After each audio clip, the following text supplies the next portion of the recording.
Hi, welcome to Binge Buddies, the Forking Forkers. Me, your host, is always Bryan Dressel. With me, as always, is Matt Zombie Dog, Vincent Van Gogh. I believe we've used that one already in the show. We've reused a lot of names this series because I didn't change in between seasons like I usually do. We do TV shows. That's on me, but we're already at the end now. Matt's got both his ears, though. I paint pretty pictures and I cut off my ear. Perfect. And went crazy. Well, Matt is crazy. We talked about cutting off an ear. So. Let's see. We also got Joel Plato DeWitt, the inventor of plates. Very mean.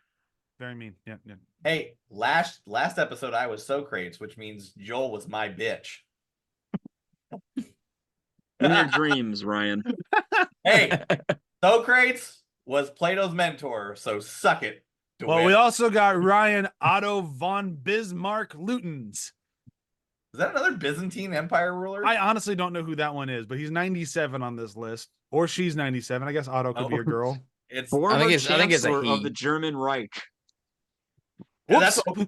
Yeah, I was gonna say. Pretty sure he was a Nazi. Yep, former Chancellor of the German Reich. Thanks for that. God. When you said Otto von Bismarck, I was like, unless it's a different dude, I'm pretty sure he was a Nazi. Well, I've made Ryan both a like a Civil War Southern general and now a Nazi. Whoops. Dude's got hell of a stash, though. Hell of a stash. Ryan General Lee Lutens, Ryan Adolf Hitler Lutens. Yeah, well, we never used Hitler, so at least there's that. I'm just gonna say I'm Socrates. That's Bill and Ted for you. Oh, there we go. Did we lose Joel, or did we just lose Joel's camera? Just my camera. Okay, cool.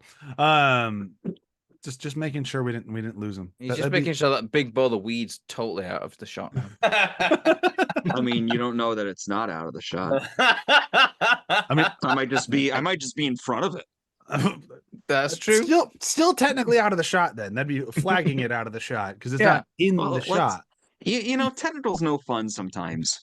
You know that? Especially when we don't ever upload the video aspect of this, which just makes this conversation useless. Moot! Yeah. For those listening, I in fact do not have a giant bowl of weed in my house. Or it's a backpack, I think. Just for the sake of record keeping. So here we are. We've done it. We have watched the entirety of The Good Place. A little sad to see it go, like I am at the end of every one of these things when we get to the end of it, with the exception of probably Fast and the Furious. I think I was pretty ready to say goodbye at the end of that one. I think we all were by the end of that one, to be fair. We were like, oh, Jesus Christ. How many more Cosgrove Room can we really deal with? Like, I love Fast and the Furious, but that one, I was done by the end.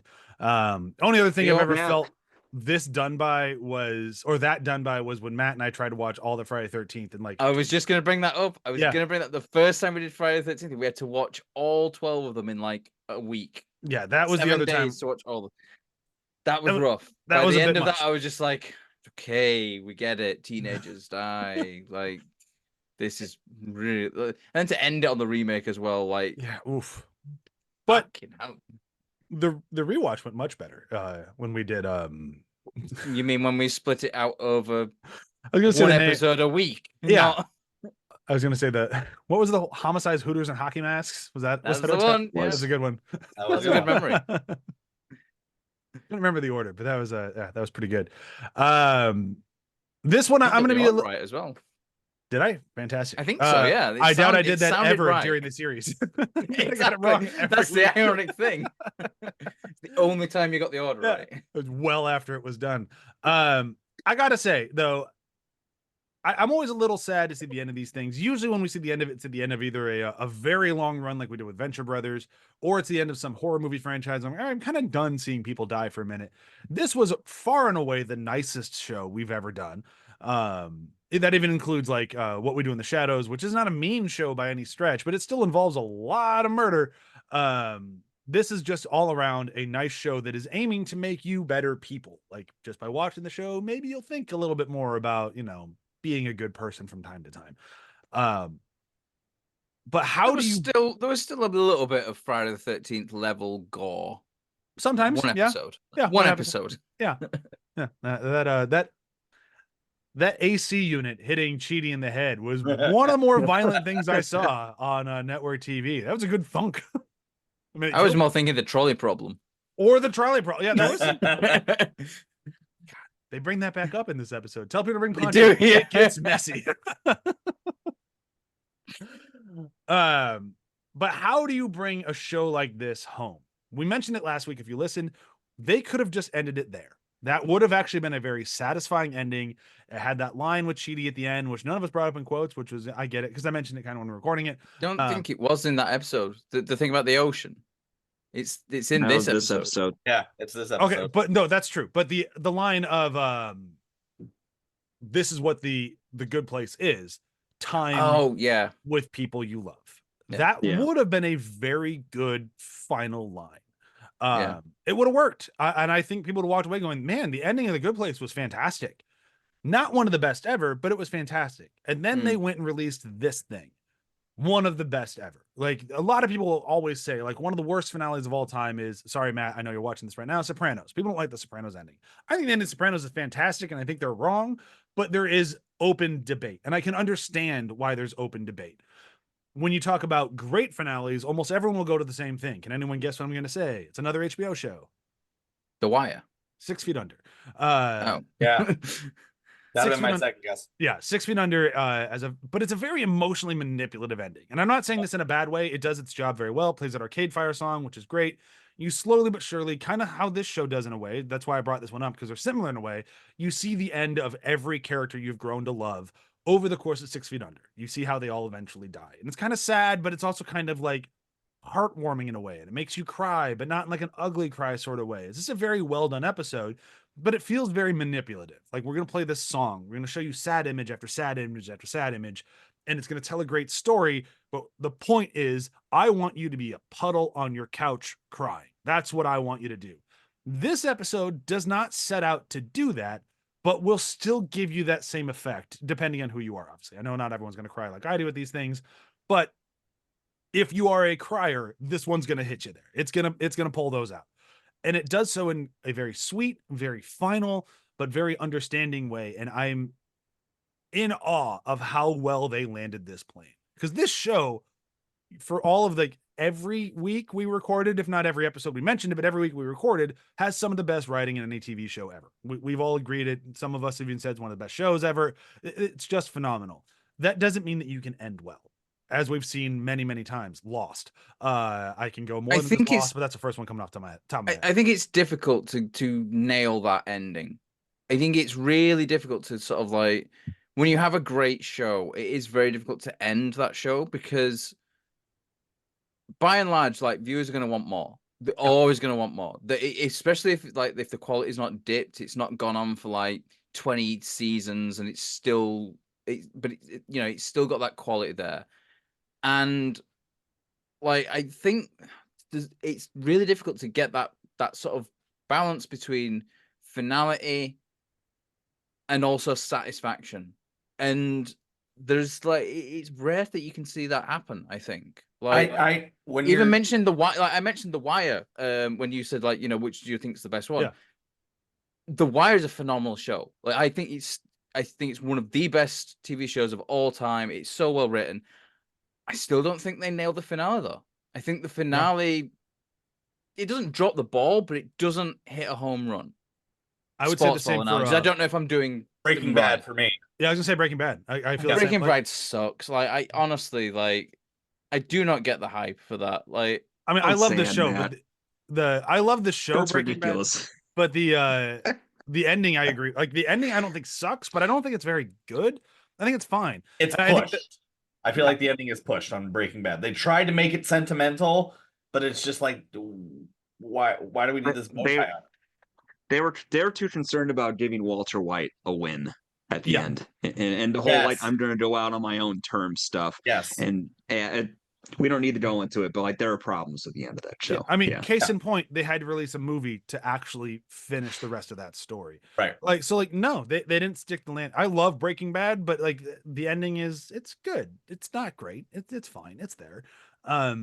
Whereas this one, like, a solid ending. This is something I used to harp on in high school all the time, to the point where people got really mad at me, because I'm like, the ending sucked. So the thing wasn't good. You're like, yeah, but everything was great until the ending. I don't remember what movies I was talking about. People get mad at me because I'd be like, well, no, the ending sucked. Like if you don't You unplugged yourself. We can't hear you. still, did it come back? Oh no, it's There back. you go. on. Yeah. My thing's like I'm getting like little warnings. But yeah, so it's the last thing you see. So if you're leaving with this kind of taste in your mouth, then that kind of colors your entire experience in a degree. Some people it doesn't bother. For me, it's always been a thing. You got to stick the landing, or I'm not gonna love it as much. Case in point, I don't rewatch Lost. I don't rewatch Breaking Bad. I don't rewatch these shows. Good Place, I rewatch a lot. I've rewatched it a few times. It's one of the main reasons I want to do this. Case in point, this finale. The finale is absolutely great. It brings closure not just to the Brainy Bunch and Michael, but to pretty much any character that we've enjoyed throughout this entire series. We see Doug Forsett, we see Donkey Doug, we see Pillboy, we see Camilla, we see Tahani's parents. The only one we don't see is Eleanor's mom. And I have a feeling that's probably just down to scheduling. Had they had time to get Eleanor's mom there, I'm guessing she would have been there too. I bet there was a version of the script where that scene that she talks about between Chidi's parents and her parents, we actually saw. I mean, the episode itself is still, at the moment, it clocks in at 55 minutes. Okay, yeah. It's very possible that was not only written, it was also shot, but it had to end up on the cutting room floor because, there's so much in this episode. Like, even for 55 minutes, it is jam-packed with stuff. Yeah. And it reminds me of, was it the season 2 opening episode where we had Eleanor's perspective on it, Chidi's perspective on it, Tahani's, and then Jason's. Like, it reminds me a little bit of that, but it's like their endings. Yeah. Like, Yes. their conclusions. Because, we start with Jason, we move on to Tahani, then we go to Chidi, then we go to Jason Eleanor. again. And, well, yeah, Jason pops in there for a split second. But yeah, and it's really well written. And I really like the structure of it. I think it's structured really well because the whole series has been about this ensemble. We have the 4 humans, Janet and Michael, and the story's been about the 4 humans. So they get their own kind of like, this is the Jason section, this is the Tahani section, this is the Chidi section, and this is the Eleanor section.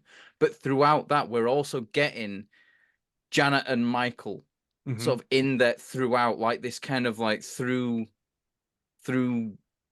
needle thread words not working anymore. Someone come up with an analogy.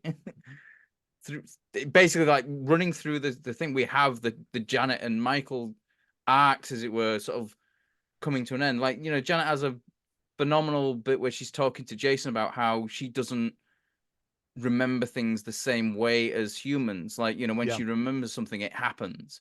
Yep. So he will never be gone, and so she will never forget him, and she will never not be with him as well. Yeah. Which is beautiful. Like the way that's written is just so beautiful. Like, imagine if that's how we could sort of like experience life. Like Very, every time you Slaughterhouse remember... 5. Like, so it goes. Yeah. Yeah. Matt, I forget. You said you're watching the extended version of these. Yes. Is that right? But if you said 55, Okay, yeah. that's how long it is on Netflix too. So I have a feeling we actually watched the same episode for once. All right. Yeah, no, the finale is not extended. The finale there was just an extra long episode. Okay. So they only had 5 minutes in of commercials and an hour longer, or is it longer than that? It's probably an hour and a half. It was probably an hour and a half, yeah. Yeah, they probably stuck it in for like a longer. Yeah. But let's actually start getting through some of these, because like these are so insanely well done. And actually to mention on Matt's point about the pacing being so good and the way they broke it down, when this episode first aired, and I'm wondering if Joel or Ryan had a similar experience, I was actually kind of annoyed at the pacing right out of the jump, because I'd say I'm 5 minutes into this episode, I'm like, oh, I'm gonna cry a lot in this, and they're gonna start by getting rid of Jason right out of the gun, like right out of the gate. We're getting rid of him. Like, he's one of my favorite characters.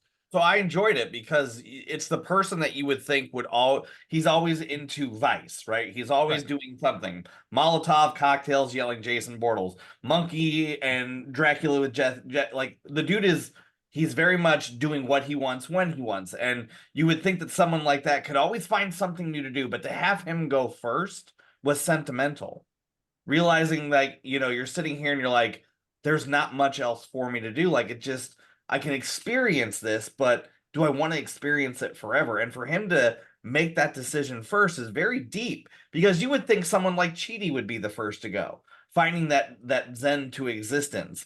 But the fact that it's Jason realizing this is just monotonous, like I've had my fun, I'm ready to go. And then you find out later what really happened. But like, to me, that was really brilliant writing. You have someone who is willing to think of the most crazy crap ever to be the one like, I'm ready. And that was a very unique feeling for me. It's the way he Also explained it cheating. as well. Like that sort of that way that he sort of says that he knew that it was ready as well. It's very kind of, Jason is not the most articulate when it comes to like, explaining things, but the way he describes it is just the most Perfect. articulate he's ever been. And it's Yeah. just it's just this very real moment of describing how, like, a perfect description of exactly how you're feeling. And it's so difficult to put feelings into words, but Jason puts that the feeling he's having into words in a very Jason way, and you understand it as well. Like, the jalapeno poppers being the perfect temp. You think it's gonna be really hot, but it's the perfect temperature. It's like, it's a very Jason way, but we've all had that thing when we're gonna eat something. Oh, this is gonna burn my mouth. Oh no, it's not. Oh, that's a pleasant surprise. And then we It makes 100% sense to me that Jason was the first to go. Yeah. Because he is somebody whose wish list might be seen as superficial, but also meaningful to him. And probably things he could have marked off his bucket list pretty quick. They talked about his final victory is getting the perfect Madden game while standing in the Jacksonville Stadium on the big screen. And it's like, yeah, this is pinnacle Jason. Whereas Chidi, they went over it over the past episodes and the entire series. He didn't live a life. Yeah. So like not only does he have a full life to live in the afterlife, he also has a lifetime of books to read and places to visit, and he's got that curious mind that would need to wring every drop out of the experience. Yeah. And he can make Yeah. the decisions now as well, because he's not kind of like bound by the cheatiness of it all, of just worrying about like making a simple decision. He's got that kind of free spiritedness now to sort of like go, right, I want to do this, and I can do this because I'm in the good place now, and that's great. So And he's while not got his stomach aching him. I agree with all of your reasoning, I'm still sad to see Jason go first, and the fact they bring him back later, it completely kills any of my argument. Like the way he comes back and the way they deal with this, of he finally became a silent monk. Yeah, He did it. And for 1,000 Baramies, which is a long time, he was a silent monk just contemplating the universe. He actually did the thing, and it's like that payoff for me is one of my favorite things in the finale. Like I love it. Like, especially my favorite thing of that is, get it. yeah, exactly. I was just gonna say my favorite thing of that whole thing is he doesn't understand that he became a monk as well. Sort of like a monk. What? Huh? Never mind. It was a treat having him come back, and it's all because of his love for Janet too, right? Because he wanted to go through the door. He had his fears about her forgetting him, and he had to get that necklace from that magic squirrel. And just because I'm a puddle. We'll get to Chidi's thing in a moment, but I'm a puddle when Chidi's going through that door. Like, he doesn't even sit on the bench. He's just ready to go. And he just walks through, and I'm like, I am a wreck. And then, oh, Dip, you're back. And I'm like, wow, whoa. What I like about that is it's, again, it's so anti-Chidi from episode 1. Like, he goes up and he goes, no, I'm ready. And just walks through. It's like, he's come so far. Here, we'll get to Chidi in a moment. We're going to go in order. So yes, we will get to Chidi. I agree. He's come so far, but we'll get there because we got to go through Tahani. Yeah. Tahani has, now I love the Jason stuff. It's probably my favorite thing in my favorite moment in this is Jason getting to be the monk. I think Tahani has the best growth in the afterlife in this. And like where she ends up is probably my favorite ending out of all of them. Granted, the other three went through the door, so but 100%. her ending is so perfect for her. I love the scene with her and Nick Offerman. I love Nick Offerman. Like, put him in more things. But it is so good. Just like the way he's like going through, like talking around, like, the detailing on the chair, and like, and then she's explaining like, well, it's like this and it's like this. It's just such a really great back and forth between the two of them, and all they're just talking about a fucking chair. Yeah. And it's just Forking. like We're not done yet. fuck off. Fork off. We're not done yet. Cunt. There we go. I was waiting for it. I was poking a bear. You But we poked the can't have nice chainsaw there. things. Mondays, am I right? Chainsaw. Could have sworn you're gonna scream the C word there, but continue with what you were saying. No, I wasn't going to do that. Although, like in my head now, I am thinking cuntsaw would have been quite. My God. Anyhow, we're moving past. I was giving you a moment to finish your thought, but you just lost that. Tahani's parents coming up, like with her and Camilla, worried about so they went through the system. They're going to be different, right? But like how different? And they walk in, and they're both still. They're very like prim and proper, holding themselves very sternly. Like, hi, mom. And the mom hits her with the my darlings and goes over to I'm instantly tearing. I'm almost tearing up just thinking about that moment. It's such a parent moment that it's like, oh man, like you were so horrible to them. And now you just went through, I don't know how many Baramies figuring out how horrible you were to your kids. And this is the first time you get to see them after learning that. Like this moment is huge. And the show doesn't waste time on it by any stretch, but it still lets it hit. And it hits really, really well. Yeah. What I like about that Movie moment theater as well is where they sit down with a bowl of popcorn and watch Home Alone. Home Alone. And again, it's the callback to when Tahani was talking about her and Jason watching a horrible movie. Yeah. a horror movie about these people who were just terrorizing this child, and it's freaking Home Alone. But no, what I love about that is when it's Tahani and Camilla, and the last time we saw Camilla was when Jin Tahani had her breakthrough on Earth. Yeah. And to just bring her back in that finale, like them still being like, there's none of that sort of rivalry there. They're just talking like, two siblings who really care about each other as well. Mm-hmm. It's kind of like a reminder of how far Tahani and Camilla's relationship has actually come as well. Like there's no longer that, even when the test was going on, like we had John who was constantly like there reminding her like, and she still had the fears in the test that Vicky did of like Camilla being so great and all this sort of stuff, but to have them back in the finale just chatting as normal, like none of that civil. It's a really good way of reminding the audience of that closure that she's actually had. Yeah. And like the continuing, oh no, it's closure, but now they're moving on as friends, like or friendly siblings. Like, the rivalry is just gone. And I really liked that. And then like, when the discussion, and then like you said, when the parents come and say, my darlings, and then you have these, it's like a montage of them just doing these like family things together. And like it's the heartbreaking thing of like Tahani had on her list to have a heartfelt hug from her parents once. And she's done 1,000 times. And she's had it 1,000 times. And it's just like, Jesus, that's a really kind of like depressing thing to have on your list of things to achieve though. Yeah. Like just to have one heartfelt hug from your parents. Yeah. Yeah. But she got it. I mean, she had to die to get it, but she got it. Yeah. And then she goes through it. She finished her list. She's done. She's ready to move on, but also not quite.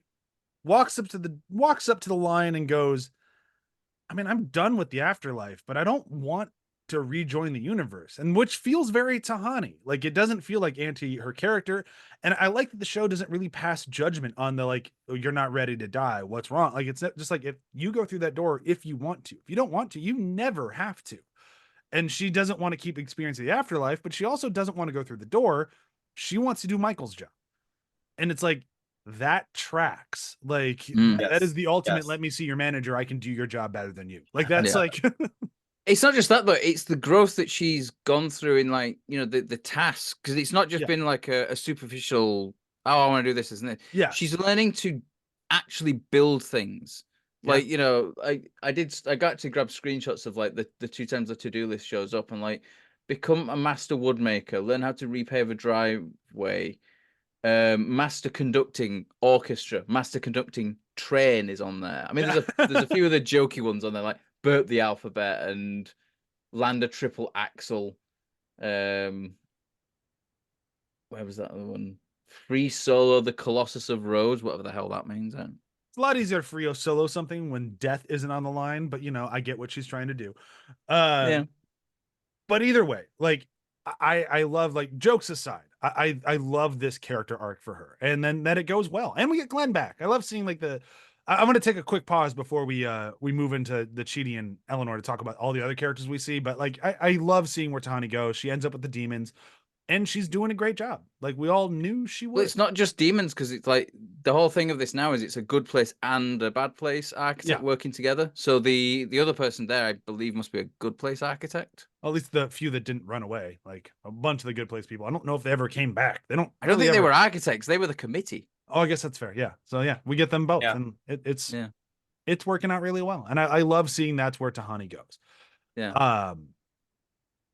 But a really quick aside. So we don't get to see Simone, which is kind of a bummer. I would have liked to see where Simone ends up, but I also get why we don't. Like she was was she in this episode? She was in it for like one scene in the one that I watched. Maybe there was a did you guys see the party? Was it the meal? Yeah, the meal. No. What I'm thinking about, like, I don't know if that's right, but I'm thinking about the moment with Chidi and Eleanor spending time with her real world friends. And was she at that dinner? Simone's there, yeah. Okay, so she was there, but she didn't really have she didn't have a moment like John had, or like God love him, Brent has. Brent has the best throwaway moment in this. He's still not in the good place. He hasn't figured it out yet. He's doing the best he can, but he's not there. We just see Brent on a monitor being interviewed, like, whoa, so I can't tell a woman she'll be pretty if she smiles? What if she actually is prettier when she smiles and I'm helping her? I wrote down the stats on that as well. Attempt 15,724, 9,143 and 99 hours debriefed. Debriefed. Like, Brent's still trying. It's just not there yet. And I love seeing Doug Forsett back as original Doug Forsett. It was quite good that they got that. Got the original guy. Yeah, that was pretty funny. And I love the little lines every now and again. It's like, man, he was going hard. It's like, well, yeah, like we saw how he was living. Oh yeah, when Chidi runs into him and he just has a plate full of chicken. Yeah, I'm just eating chicken. Glad you went with your younger body. It's just good. Like it's just that cathartic. Like, oh, like the show didn't forget about these people. Like it actually kept tallies on all these people that we would like to see. Like even the little bit we get with Donkey Doug of just him in the Jacksonville Jaguars stadium with Jason is great. My son did it. That's my boy. Like it's just that's all good stuff. And Pillboy, Jason's fool's gold last moment where he's doing the party, right? I mean, this whole episode feels like a farewell party. Yeah. And that's why they seem to want to squeeze as many people in as possible. And it made sense because even the side characters are memorable. Yeah. Oh yeah. When we get to our ranking next week, side characters will be a list. It's gonna be a very tough list, but it will be a list. And I don't know who's gonna top mine. Pillboy will be up there. I guarantee. He might not be number one, but really, even with Dip, I'm not again. That's why he's definitely gonna be the 1 or 2. 100% that line. He wasn't, and then I was. Dip, I'm not again. Love that moment so much. All right, let's get into it. So Chidi and Eleanor, they can't exist for all time.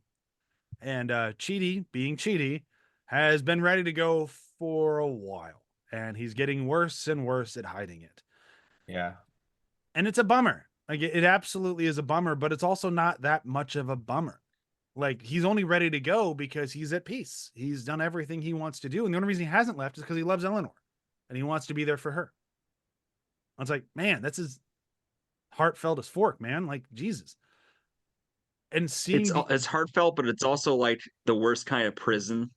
Yeah. To be in, where it's like I'm ready, but I have to be in this weird purgatory because the person I love isn't ready, and I don't know when or if that's going to happen. Like it to me, Eleanor, I could almost see a scenario where she would never get tired of being there as long as Chidi was there, because she's living out the kind of commitment and devotion that she never had.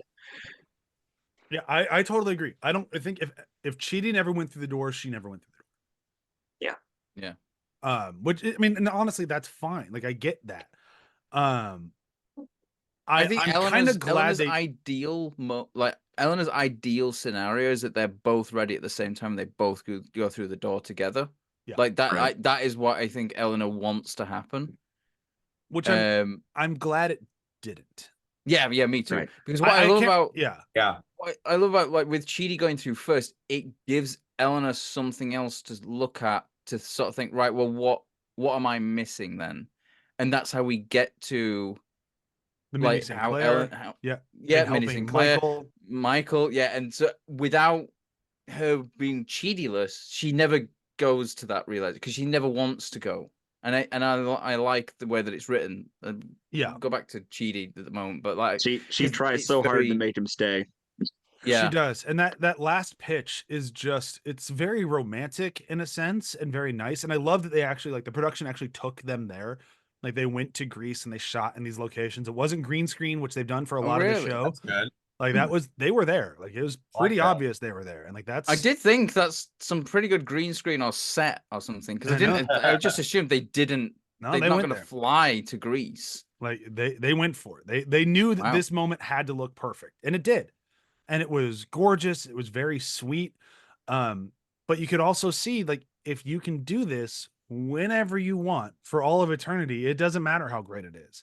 It also doesn't matter how much fun it is to walk around and reminisce about this is where Socrates would talk to the people. When you know you can go to Janet and go like, can I see Socrates talking to these people? And you can just Can I go and sit there and watch him Yeah. lecture? Like, and you can love this thing for your life and what you went through it, but at the same time, how far can nostalgia really take you? And like when does the meat wear off that bone?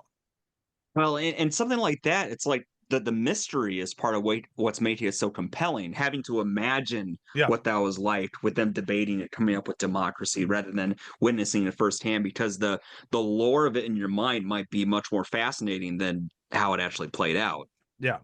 Right. And it's like, as much as you can side with Eleanor and going like, I never got to go on this trip when he was a freshman in college and be there for this huge monumental moment. And now I can recreate it, and I can be there on the day in the weather when he's wearing the exact same clothes, and I can experience it.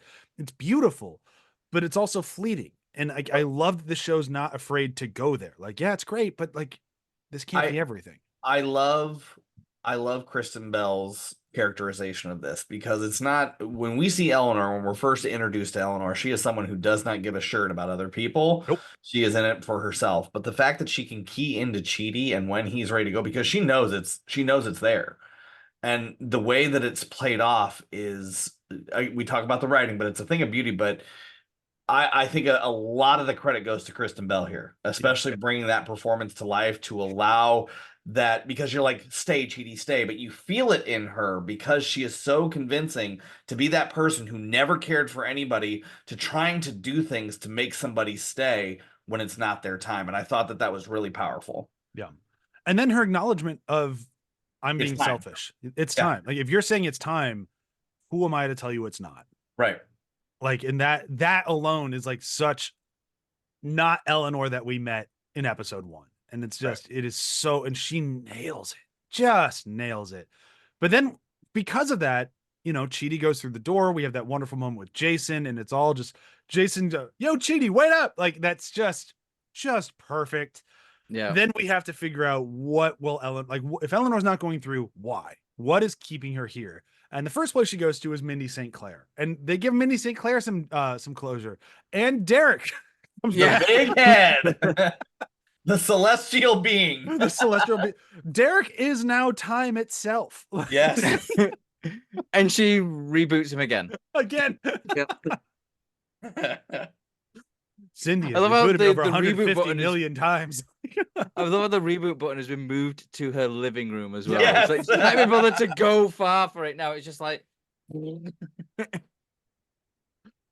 Oh man, I love that they don't do too much more with Derek than that, but that one moment is just great. Like the beginning of time and the flame out of the universe are now one, and it is me.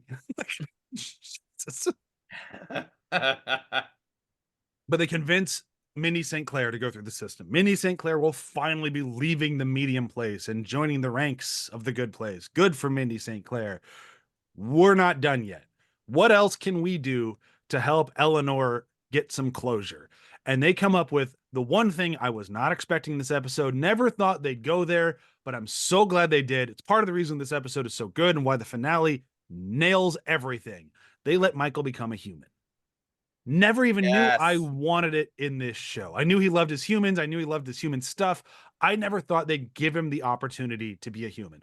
I have the bummer that he has to be Ted Danson's age, so he's not going to be there forever. Like he, I don't know how old Ted Danson is, but he's got probably about 20 to 30 years, given how old he is, if I'm being generous.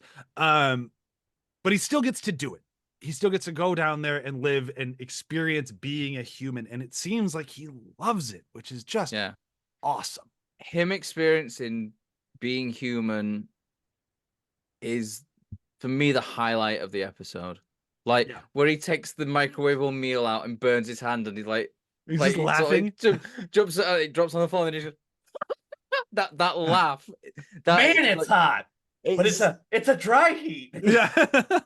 And he's got a dog called Jason. I love the dog is called Jason, and that montage of Eleanor, like, talking about, like what it's like to be human, and like intercut with the little bits from Michael. It's so good. Like the editing on that is so good. Like you could have had just the dialogue, you could have had those scenes separate from each other, but to put them together, it's just perfect. There's something very beautiful about this. It's we get that Michael experiences love without really knowing that he experiences love, and this is the best part, is his guitar instructor is his wife, his real life wife. And I was like, that is a very subtle hint at love, and I really appreciate that, because that the attraction is there, they love it, they've been married a very long time, so just to see like she is helping him and maybe there's love there. It's just, they don't have to go out and say it, but the fact that the guitar teacher is his actual wife is just a subtle nod that Michael is living a life of beauty. He's feeling love, and that's just something that you don't think of when it comes to a demon. I thought that was a very good cameo, a very good use of a cameo. And he's also no longer a fire squid. He is a human. Like it's not like he's just experiencing humanity. Like they make it clear he is a human now. Like he has to go through all the humanities. He has to go through the system. He'll die. He'll go through the system as well. Yep. And he might not. The system might be changed when he gets there. And it's a beautiful thing when he explains, but isn't that what's being human is about? Not knowing. Yeah. And it's just, also, I love the end scene is so good, because it's another one of those callbacks, which like there's a lot of callbacks that are like kind of subtle, of Eleanor, when Eleanor went around trying to like return that wallet. And it's the guy returning brings in the letter, and he's so happy about it, and it's that kind of callback of when Eleanor finally got the guy the wallet, and the guy was like really happy about and Michael's just really happy because he's got his Trader Joe's card, which like we see his name as well, Michael Real Man. And just like how he's happy, and he finally gets it. He finally gets to say, "Take it sleazy," and it's such a perfect like way of ending the episode. I love it. You did not take my quote. That wasn't my quote. It's gonna be somebody's. I'll have to try. I mean, I've got no, but I've got like 2-3 pages of quotes from this episode. So I do want to throw out the guy he says "take it sleazy" to is one of my favorite comedians. That guy is absolutely hysterical. His name's I recognize him. If you've ever watched Kurt Braunauer, if you've ever watched Bob's Burgers, he plays like the guy that like Luis's arch nemesis. I'm forgetting his name, Logan, I think it is. But he's absolutely hysterical. He once pulled a stunt where he hired a skywriter to write in the sky, "How do I land?" and then took a big picture with it and put it as the cover of his comedy album. Like he is hysterical. So seeing him show up in this was a joy to see. I did wonder if he was like, because I was looking going, because like what I was initially thinking was like it was maybe like the creator No, that they'd given him like a camera, because there was something kind of familiar about the guy, so I must have seen him in something. you've definitely seen him around. He's been a character actor for a long time, and Yeah. and he does a lot of voice work, and he's absolutely hysterical. So I'm just glad that he got that moment. Like the fact that he's in the finale, I'm like, oh, look at that, Kurt, way to go. He also has a very long podcast about trying to ride a jet ski the entire length of the Mississippi, and it went terrible. It's absolutely hilarious. I recommend anybody listening to I'd it. have to look at it because I Yeah. live on the Mississippi. There you go. On the All right. Mississippi, you have a houseboat. Yes. Have you not noticed his house moving the whole time we're Yes. talking? No, he's got got a a very good gyro stabilized camera. Yeah, well done. It's worth the money. Is there anything else we want to talk about before we move into quotes? I thought you were saying well done to me for being able to say gyro stabilized at first. I mean, And quotes. well done. Credit where credit's due. One is there last anything thing. yeah, that's it. The end song is the song that Michael was Yes. writing as well. Yes. And it's like I love how they made that into a song as well. You know, one thing we didn't talk about, just throwing it out there, we didn't talk about Eleanor actually finally going through the door. And I think Mhm. throwing it out there, It's true. because they do such a good job setting her up for being at peace with it, makes the audience at peace with it. Yes. Yeah. Or all the characters at peace with it. They all, they all seem to have this happy ending that you don't feel robbed like other shows. Yeah. You might feel robbed, as we talked about with Breaking Bad. The fact that Walt's got to have his comeuppance to save the day. Like, Yeah. I like that. It was very surreal. Like these characters are all in a place where now I can't talk. Where I feel happy knowing where the show went. Yeah. And like, yeah, it makes me a big mess. I cry a whole bunch while watching it, but I'm never like upset about it, if that makes sense. It's always like happy cries. Like it's hitting you in the right emotions. It's just extremely, extremely well done. But we got to talk quotes. And unlike Matt, I don't have 1,000 quotes from this one. I actually only had a few. And I think that's mostly because I only had, I think, 15 notes in this entire thing. Cause like I get really sucked into this episode. It's hard to kind of break away. So it's also tough for me to write quotes. But since Matt has so many, I'm gonna let him go first. And we're just gonna do 2 each since we're only doing 1 episode. So we're not gonna go around and back again. Just say your 2. And then if we have a whole bunch afterwards, then we have a whole bunch afterwards. So whatever. Okay, that's good. Because I've got a comedy one, but I've also got a really philosophical one. All right, And we'll hit them both. I'll go with the philosophical one because we'll end on a laugh. Picture a wave in the ocean. You can see it, measure it, its height, the way the sunlight refracts when it passes through it, and it's there. And you can see it, and you know what it is. It's a wave. And then it crashes on the shore, and it's gone. But the water is still there. The wave is just a different way for the water to be for a little while. That's one conception of death for a Buddhist. The wave returns to the ocean, where it came from, and where it's supposed to be. There's just something about that. Buddhists are smart. Yeah, it's Well said, calming Matt. in a way. It's I'm glad calming. somebody said it. Yeah, Buddhists Yeah. are smart. All right, what's your funny one? My funny one, damn it, Janet, what the fuck? I should be reading, I'm not. But I am. Michael, what are you doing? I'm going through the door. There's nothing left for me to do. I feel sated. I'm not sure you're thinking this through, dude. Yes, I am. A calm was washed over me. Blah, blah, blah. Goodbye. Did I go through the wrong way? Wait, just 1 minute. I know this is going to look silly, but this will probably work. And he just kind of like does this weird side thing through the door. Michael, what are you doing? I'm returning my damn essence to the damn fabric of the damn universe. Oh, yeah? Okay. Oh, there we go. It's working now. It's working. I'm leaving. Bye. Am I This is still one of the here? rare moments where Matt actually needed to read the entire thing for it to work. Yes. Yes. What I love, like the minute I knew that this was gonna be my quote was a calm has washed over me. Blah blah blah. Yeah. The blah blah blah is so good. And it's just that at the end, it's just that bye. The bye is so good. All right, Joel, what do you got? I've sort of split like Matt is. I'll start with the tougher ones. So this is actually probably one of the most raw moments in the in the show for me, and it's when Eleanor and Chidi are on that couch. And she says, "I need you to do me one last favor. Say goodbye to me now and leave before I wake up." Just the idea that she had to have that be the last memory of them. It feels a lot more sincere too than they had that like montage moment earlier when they erased Chidi's brain on that, and that one just hit really, really hard for me. But all What I like right, about that my is well, other when she wakes up and there's the calendar. the that you calendar. made the her. calendar. The yeah. calendar is so good.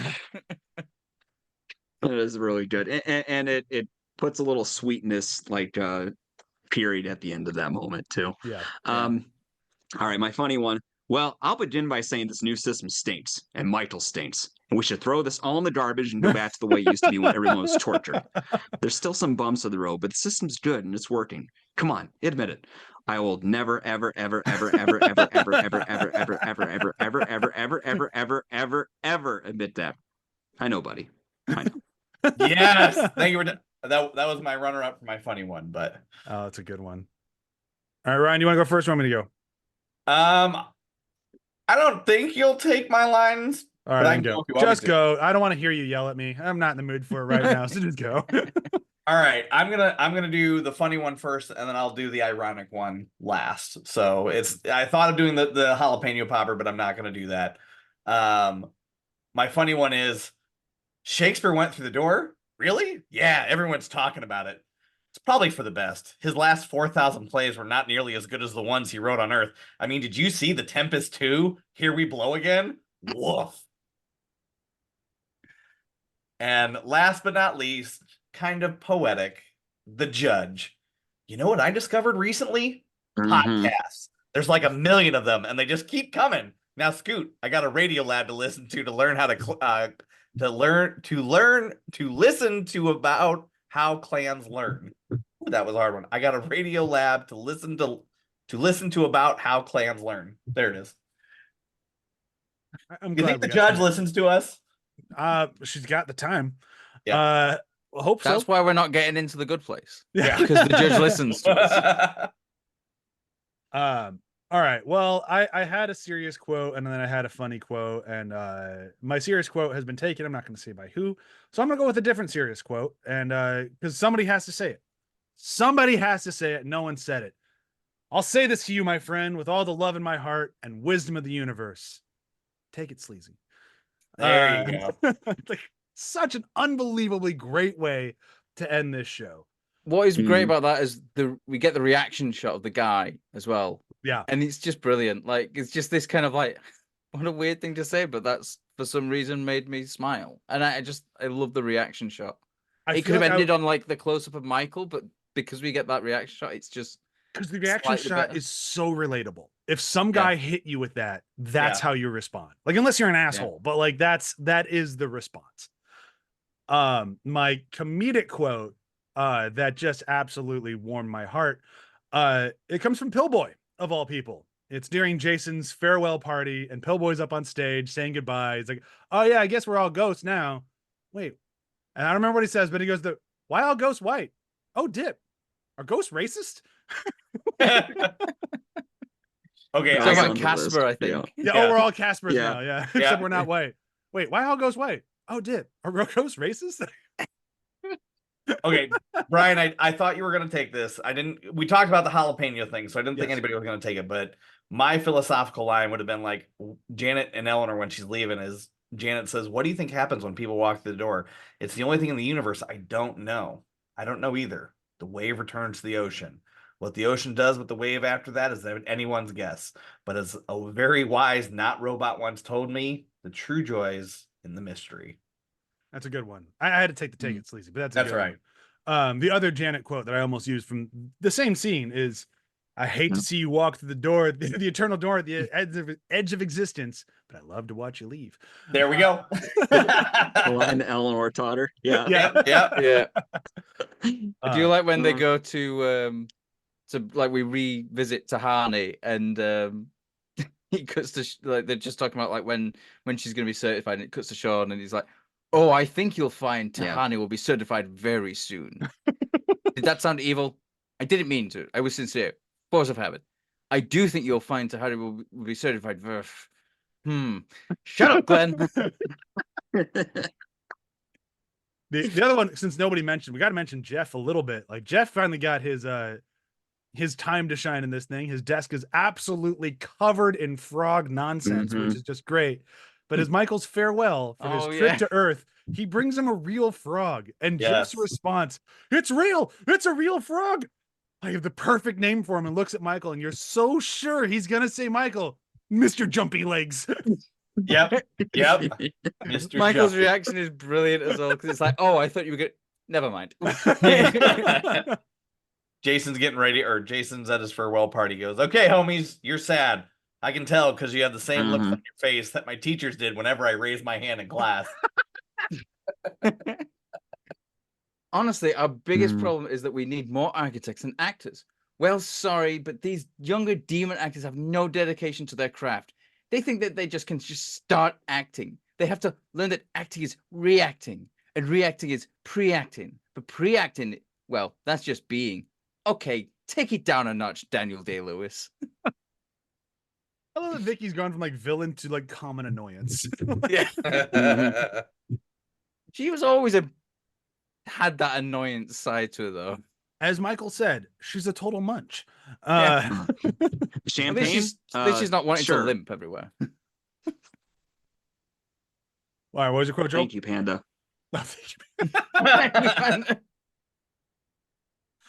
Oh man, yeah. This one has some absolute just. There's some just great moments. Even like I'm Eleanor, going back come to Jeff. here. Eleanor, come here. You go through and give me a piggyback. We can trick it. I just like they come to Jeff's desk the first time in the episode, and it's just overflowing with frog stuff. And Michael trying to like have a moment with him. It's kind of getting away from you, isn't it? Yeah, but I love frogs though, so it's awesome. I like Jeff. This is a great episode, and I'm very sad to see this show go, but I think we're there. Yeah, we've done it. Yeah. Which means we got to do a wrap-up episode. This one's gonna be a little rough because usually when we do series, we try to do wrap-ups at the end of every season, but this show didn't really feel like that would be enough because the seasons were only 10 episodes long. Kind of like when we did What We Do in the Shadows, it was like, could we do it right now? Or should we just wait for the end? We decided to wait for the end for that. We're gonna wait for the end for this. That 13, said, I think. Huh? I think there were 13 episodes. Either way, I'm just saying not like a 22 episode. It made more sense for this one to do a wrap up at the very end. Eventually, it was more at the end of every season, but it was more of just like a continuing story, so it didn't feel like anything. It was really wrapped up as well. Yeah. That said, we do have 50 chapters of this that we now have to try to rank, which is going to be extremely difficult. We're not going to do like we're not going to rank the episodes. That'd be insane. We're going to do like a top 5. Thank you, God, for that. Thank you. Like trying to rank these episodes, just that's trying to separate them. Trying to separate them into individual episodes would be bad enough. We might rank the seasons. This is my bad place. Yeah, there might be a season ranking. That's probably going to happen. There's going to be.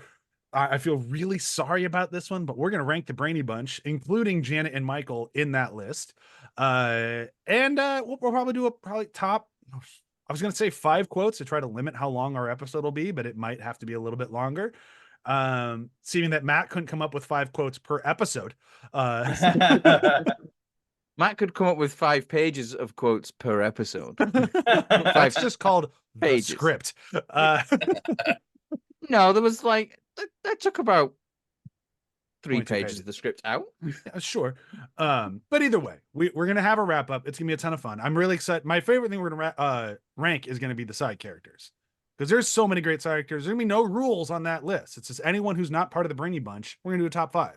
Whoever you land with. If Pillboy's not in all of your lists, I'm gonna be upset with all of you. But I understand. It's okay. Because we all know Sean's probably gonna top almost everyone's list, right? Sean and the judge, like those are gonna be extremely high up there. Sean and the judge. I was just thinking the Chainsaw Bear, though. Chainsaw Bear too, man. The elephant. It's a well-rounded character. Eleanor's Brian's busy writing out all our list right now. Yeah. Yeah. but that will be next. We have our ranking. Larry episode. Hemsworth. Well, I don't think Larry Hemsworth can make my list, but he'd be an honorable mention. That's just mean. Are you just doing that on purpose? Yes, of course I'm doing that on purpose. He's Larry Hemsworth. Can't rank. Either way, You just killed me. After we're done with that, we do have to start dreaming about a creepy gardener guy who liked to murder kids. Not a good dude. He got burned alive and then he died. And then he came to haunt our dreams. If you haven't figured out, as we've been very obviously hinting at our next series this whole time, if you haven't figured out from what I just said, we're talking about Dreamcatcher from Stephen King. We're going to watch it 15 times in a row, and one of us might like it one of those times. Movie sucks, by the way. So does the book. Dreamcatcher sucks. It's got Timothy Oliphant. It does. And Jason Lee. And Damian Lewis. Damian Lewis. Morgan Freeman. Yeah. Sucks. Just goes to show you that, you know, a cast Donnie cannot Wahlberg? save a film. Donnie Wahlberg? Donnie Wahlberg, yeah. He's done it, right? When a movie has a huge cast, it just feels like a red flag to me. Yeah. The fact that you take the book that Stephen King wrote on painkillers after an accident while he's a recovering addict says it all. Yep. I mean, what's worse? We're doing Nightmare on Elm Street. A book We're written on painkillers, or a book written whilst on cocaine. Like, you know. Hey, Maximum Overdrive is a classic film. You shut your mouth. That was a film made on cocaine. I'm talking about his books. No, that was a film made by cocaine. That's true. At that point, Stephen King was just personification of cocaine. Either way, we're going to do Nightmare on Elm Street, and I'm extremely excited to do it. We're finishing the horror trilogy, as Ryan likes to say, unholy trilogy, if you want to go the other way. Had to at some point. We got to talk about it. These are some of the greatest horror films ever. They do not rank anywhere near Friday the 13th or Halloween for me personally, but they're still phenomenal, and I have a ton of fun with them. As far as creativity goes, this is it, man. We thought Jason had creative kills. Nah, not compared to Freddy. Freddy is where creativity goes because you have dreams. You can do whatever the fork you want. They don't go as far with that as I would have liked them to in a lot of them, but they do the best they can. And no matter what, we have Robert Englund, who makes every movie worth watching. He is so good as Freddy. He's incredible in every single one of them. And unlike our Jasons and Michaels, he has a character. And he is someone there who's going to keep you entertained, no matter how ridiculous the movies get. So I'm very excited. He is a fantastic actor as well, because he can do something as like outrageously insane as Freddy Krueger. And then if you watch the original miniseries of V, which is like the year before Friday the 13th, Nightmare on Elm Street came out, it's a much different character, like the complete opposite. Like, just it's so good. Even like his cameo in the, I can't remember pulling this movie out of the hat, Urban Legends, when he played like the movie teacher in that. Like, yeah, Professor. He was great in that. Like, he's a great actor. And like, I'm very, very excited to get through these movies. You can see a lot of famous folks pop up in them. Johnny Depp famously gets turned into a fountain of blood in the first movie. Sorry, spoilers if you haven't seen it. Patricia Arquette. Come on. Does that come on for the spoilers or come on like you haven't seen it? I haven't seen it. Oh, I'm sorry. Johnny Depp dies. That's sort of, I mean, they're sort of related. I haven't seen it, so it's a spoiler. Yeah, well, I guess that's fair. Either way, I mean, it is a 40-year-old film at this point. Yeah, you had your chance. You've had many a chance, to be honest. But either way, Johnny Depp dies. I've spoiled it. Now you know. He's not going to make it. He has a cameo where he's alive in 6. I mean, let's face it. It's a horror film. He's before he was famous actor. He's gonna frigging die. Let me clarify this here for a second. It's the manner of death that feels like the spoiler, not the fact that they're going to die. Okay. Even with that manner of death, it's still going to be a little surprising. I'll give you that much. I mean, we could get into details if you want me to spoil it. No, I've spoiled enough. I said fountain of blood. What do you want from me? It's still going to be a little shocking. It's some of the best practical effects in the movie. It's good stuff. It's way better than the very long arm reach that Freddy will do at one point that has not aged well at all. But it's still fun. But the rotating rooms? Ooh, good stuff. And then eventually we'll get to Freddy vs. Jason again. I'm sorry, we're gonna redo it again. I'm not that sorry. The charm. I think it's the 4th I've covered on this series. But it's not my favorite movie. The third for me. Like, it's the 3rd time on Binge Buddies. Put it that way. Yeah, because I did it after the hype before too. So yeah, I've really covered this movie. I don't even like it that much, but it's here we growing are. on you. Like All a right. cancer. We're gonna say goodbye for now. We will see you probably next week. Our personal schedules are a little bit of a cluster throughout October, so we're gonna try to get this ranked episode out as much as we can, and then we're gonna try to get the first one out hopefully before Halloween hits. We have a lot in the tank right now, so if things get delayed a little bit, there might be 2 episodes 1 week to try to force to make sure we get Nightmare on Elm Street out. We're gonna do the best we can, but either way, we do horror movies all year round. So if it happens in November, then just remember that you were scared in October. We did the best we could. Should we do plugs? I feel like we don't need plugs. We did plugs last week. Listen to last week's episode if you want to hear some You plugs. know where we're at. Yeah, we're here. You just heard us. Yeah. Okay, bye. Bye. For the final time, go fork yourself. So you're not going to do it in the wrap up. So you just spoiled that you're not doing the wrap up. Thanks a lot, Matt. No, God. he's gonna drop Get C-bombs me off all this over the last show. one. No, for the wrap up, it's gonna be we're out of the good place. Go fuck yourself. Now you spoiled that too. Jesus, there's nothing Oh, left. don't include it. Don't include it. No, keep it